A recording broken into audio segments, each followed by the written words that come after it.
Covid കാലത്തെ തന്റെ വൈദ്യ ശുശ്രൂഷയിലൂടെ നൂറുകണക്കിന് പേരെ ജീവിതത്തിലേക്ക് മടക്കി കൊണ്ടുവന്ന ഒരു കത്തോലിക്ക സന്യാസിനിക്കൊപ്പമാണ് ഇപ്പോൾ ഷെക്കന ന്യൂസ് ഉള്ളത്. ഇടുക്കി നവജ്യോതി പ്രൊവിൻസിലെ തിരുഹൃദയ സന്യാസിനി സഭാംഗമായ സിസ്റ്റർ ബെനി മിരിയയോട് തന്റെ വൈദ്യ ശുശ്രൂഷയെക്കുറിച്ച്, സന്യാസ ജീവിതത്തെക്കുറിച്ച് നമുക്ക് ചോദിച്ചറിയാം. ഷെക്കന ന്യൂസിലേക്ക് സ്വാഗതം. സിസ്റ്റർ ദൈവവിളി, ഇപ്പോൾ പൊതുവെ ദൈവവിളികൾ പല വീടുകളിലും ഉണ്ടെങ്കിലും അറിയപ്പെടാതെ പോകുന്ന ഒരു തലമുറ, അല്ലെങ്കിൽ തിരിച്ചറിയാനാവാത്ത കുട്ടികൾ, അല്ലെങ്കിൽ അതിന് പ്രോത്സാഹിപ്പിക്കാത്ത ഒരു കുടുംബങ്ങളൊക്കെ ഉള്ളൊരു കാലഘട്ടമാണ്. സിസ്റ്ററുടെ ദൈവവിളി എങ്ങനെയായിരുന്നു? ഞാൻ ചെറുപ്പത്തിൽ അങ്ങനെ ആഗ്രഹമൊക്കെ ഉണ്ടായിരുന്നു, മഠത്തിൽ പോകണം എന്നൊക്കെയുള്ള ആഗ്രഹം ഉണ്ടായിരുന്നു. പിന്നീട് ഒരു സ്കൂളിലോട്ട് കയറിയപ്പോൾ അതിനൊക്കെയുള്ള കുറച്ച് ആഗ്രഹങ്ങൾ കുറഞ്ഞായിരുന്നു. വീട്ടിലാണെങ്കിലും നന്നായിട്ട് പ്രാർത്ഥിക്കാനൊക്കെ എൻ്റെ പേരൻസൊക്കെയാണെങ്കിലും ശനിയാഴ്ച പള്ളിയിൽ പോകുന്ന കാര്യത്തിൽ അങ്ങനെയൊക്കെയുള്ള നമ്മൾ മടി പിടിച്ച് കിടന്നാലും ഏൽപ്പിച്ച് വിടുന്ന കൂട്ടത്തിലായിരുന്നു. ശനിയാഴ്ചയല്ലേ എഴുന്നേറ്റ് കൂടി എന്ന് പറഞ്ഞുകൊണ്ട് നമ്മളെ പൊക്കി വിടുമായിരുന്നു. നടക്കണമായിരുന്നു, 1-2-3-4 കിലോമീറ്റർ നടക്കണ്ടോ, അങ്ങനെ പള്ളിയിലൊക്കെ വിടുമായിരുന്നു. പിന്നെ ഹൈസ്കൂളായപ്പോൾ ഞങ്ങൾ മഠത്തിൽ നിന്നാണ് പഠിച്ചത്. അപ്പം അവിടെ ഞങ്ങൾ നോക്കിയിരുന്ന റോസിറ്റാമ്മ എന്ന് പറയുന്ന സിസ്റ്ററുണ്ട്. സിസ്റ്ററിൻ്റെയൊക്കെ നല്ല പ്രാർത്ഥനയും അവരുടെയൊക്കെ അവർ ഞങ്ങളെ നോക്കി സ്നേഹിച്ചിരുന്നു. അതൊക്കെ എന്നെ കൂടുതൽ ആകർഷിച്ചിരുന്നു. അങ്ങനെ പിന്നീട് ചെറുപ്പ ക്ലാസ്സിൽ 5-6 ക്ലാസ്സിൽ തന്നെ എൻ്റെ മഠമായിരുന്ന FCCയിലെ സിസ്റ്റർ ജിൻസി എന്ന് പറഞ്ഞ സിസ്റ്ററിൻ്റെ സിസ്റ്റർ ഞങ്ങളതിന് മഠത്തിൽ ഇങ്ങനെ ഇരിക്കാനൊക്കെ ഞങ്ങളെ പഠിപ്പിക്കുമായിരുന്നു. എങ്ങനെ മഠത്തിൽ വന്നാൽ ഇരിക്കണം. ഞങ്ങളിങ്ങനെ ഡാൻസ് പരിപാടിക്കൊക്കെ പോകുമായിരുന്നു. മഠത്തിലാണ് അപ്പം കുറേ ദിവസമൊക്കെ കിടക്കുമായിരുന്നു. എൻ്റെ വീട് ഇച്ചിരി അകലെയായിരുന്നു. അത് മഠത്തിൽ പോയി ഞാൻ പല ദിവസങ്ങളിൽ കിടന്നിട്ടുണ്ട്. അപ്പോൾ അങ്ങനെയൊക്കെ ഞങ്ങളെ ഇരിക്കാനൊക്കെ പഠിപ്പിക്കുമായിരുന്നു. എങ്ങനെയാണ് സിസ്റ്റേഴ്സ് ഇരിക്കുന്നതെന്ന് കണ്ടുപിടിച്ചിട്ടുണ്ട്. അങ്ങനെ അരമണിക്കൂറൊക്കെ ഞങ്ങൾ അങ്ങനെ ആ ഒരു പൊസിഷനിലൊക്കെ അന്നൊക്കെ ഇരിക്കുമായിരുന്നു. പിന്നീട് ഈ 10ാം ക്ലാസ് കഴിഞ്ഞപ്പോൾ ഞാനിങ്ങനെ റോസിറ്റമ്മയുടെ ആഗ്രഹം പറഞ്ഞു. അപ്പം അമ്മ ആദ്യം പോകണമെന്നൊക്കെ ചോദിച്ചു. പിന്നീട് കൊച്ചു പൊക്കോളാൻ എന്നൊക്കെ അനുവാദം തന്നു. അങ്ങനെയാണ് ഞാൻ ക്യാമ്പിലെ കൊമൻസി അങ്ങനെ പ്രോഗ്രാമുകൾക്ക് സിസ്റ്റേഴ്സ് വീട്ടിൽ വന്ന് വരികയും അങ്ങനെ അതെല്ലാം പങ്കെടുത്ത് കഴിഞ്ഞപ്പോൾ എനിക്ക് ഈ ജീവിതത്തോട് ഇഷ്ടം തോന്നുകയും സിസ്റ്റേഴ്സിനോട് ഇഷ്ടം തോന്നുകയും കോൺഗ്രിഗേഷനോടും ഇഷ്ടം തോന്നുകയും ചെയ്തു. അങ്ങനെ മഠത്തിലോട്ട് സിസ്റ്ററിന്റെ പഠനവും ഇപ്പോഴത്തെ ശുശ്രൂഷയൊക്കെ എങ്ങനെയാണ്? ഞാൻ പഠിച്ചത് മംഗലാപുരത്ത് ഫാദർ മുള്ളേഴ്സ് ഹോമിയോപ്പതി മെഡിക്കൽ കോളേജിലാണ് ഹോമിയോപ്പതി. 2018 ഞാൻ പാസ് ഔട്ടായി. 2019 നമ്മൾ എഴുകുമ്മയിൽ ഒരു ക്ലിനിക്ക് ഇട്ടു. 6 വർഷം അവിടെ ശുശ്രൂഷ ചെയ്തു. അപ്പോഴാണ് നമുക്ക് കേസുകൾ അധികം തന്നെ കിട്ടുന്നത്. നെടുങ്കണ്ടം, കമ്പംമെട്ട്, ചെടി, അതിൽ ഒരു തോപ്രാംകുടി, മുരിക്കശ്ശേരി അങ്ങനെയുള്ള കുറേ ഭാഗങ്ങൾ നിന്നിട്ടുണ്ട്. അവിടെ നമുക്ക് വണ്ടി സൗകര്യം കുറവാണ് എഴുകുമ്മയിൽ എത്തുക എന്ന് പറഞ്ഞാൽ. അങ്ങനെ വന്നപ്പോൾ നമ്മളിപ്പോൾ നെടുങ്കണ്ടത്തേക്ക് ഒരു ക്ലിനിക്ക് ഇട്ടു.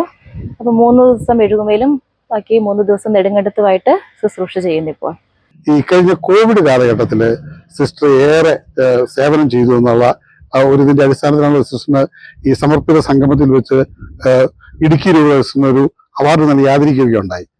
ആ കാലഘട്ടത്തിൽ സിസ്റ്റർ എന്താണ് പ്രത്യേകമായി ചെയ്ത കാര്യങ്ങൾ?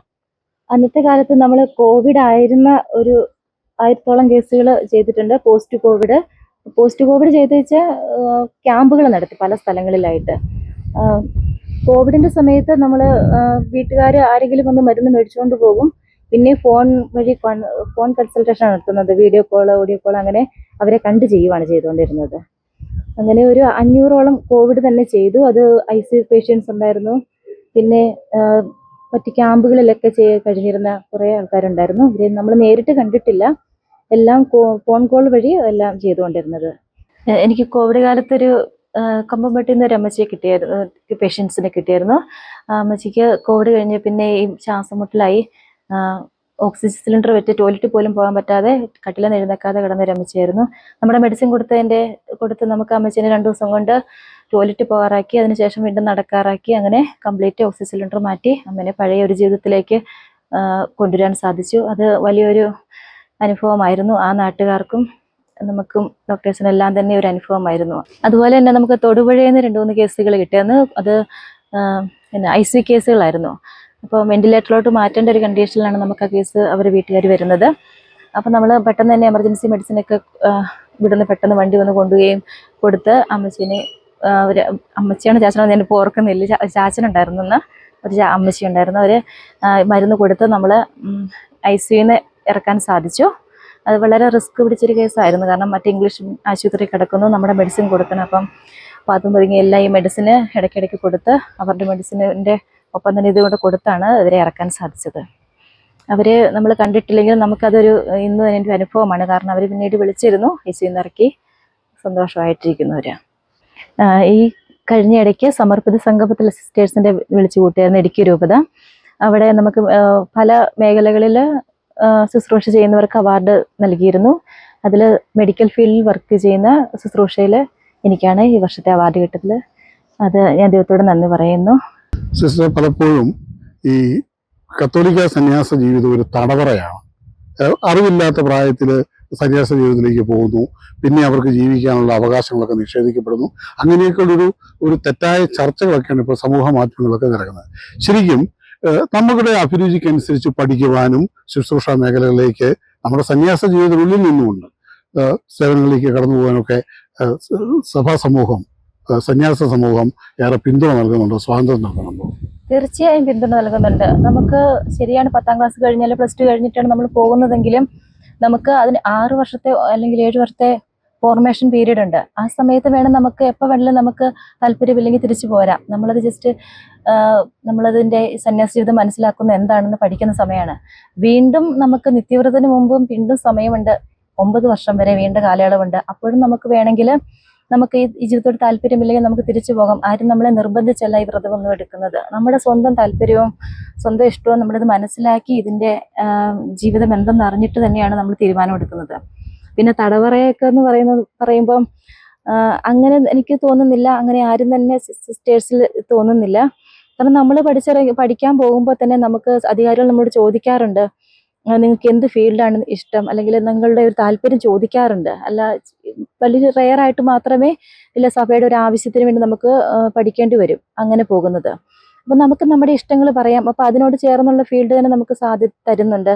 പിന്നെ എല്ലാ തരത്തിലുള്ള കഴിവുകൾ വളർത്താനും നമുക്ക് ഈ ജീവിതത്തിൽ സാധിക്കുന്നുണ്ട്.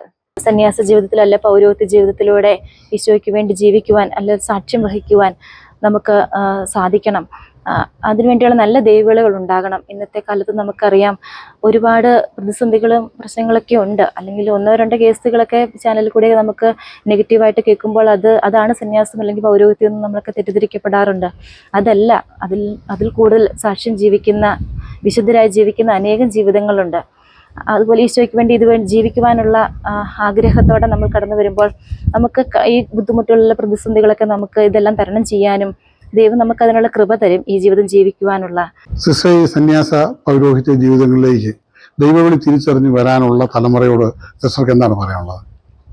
നമ്മൾ ദൈവവിളിയെ തിരിച്ചറിയുമ്പോൾ, അല്ലെങ്കിൽ നമ്മൾ പ്രാർത്ഥനാ ജീവിതത്തിലൂടെ നമ്മുടെ വിശ്വാസ ജീവിതത്തിലൊക്കെ നമുക്ക് ഇതിനൊരു ഉള്ളിലൊരു തോന്നലുണ്ടാകുമ്പോൾ അത് കൂടുതൽ ദൈവഹിതമെന്ന് തിരിച്ചറിയുവാനും അതിനോട് റെസ്പോൺസ് ചെയ്യാനും നമുക്ക് സാധിക്കണം. അതുപോലെ ഫാമിലിയിലൊക്കെ ആണെങ്കിലും ടീച്ചേഴ്സ്, മാതാപിതാക്കന്മാർ അല്ലെങ്കിൽ കുട്ടികൾ അവരുടെ ആഗ്രഹങ്ങളൊക്കെ പ്രകടിപ്പിക്കുമ്പോൾ അത് അവർക്ക് വേണ്ടി സപ്പോർട്ട് ചെയ്യുവാനും പ്രാർത്ഥിച്ചൊരുങ്ങി അവരെ ഇതിനു വേണ്ടി പറഞ്ഞയക്കാനൊക്കെ മാതാപിതാക്കന്മാരും ടീച്ചേഴ്സ്, അവരെ പരിശീലനം നൽകുന്നവർക്കൊക്കെ ശ്രദ്ധിക്കാവുന്നതാണ്.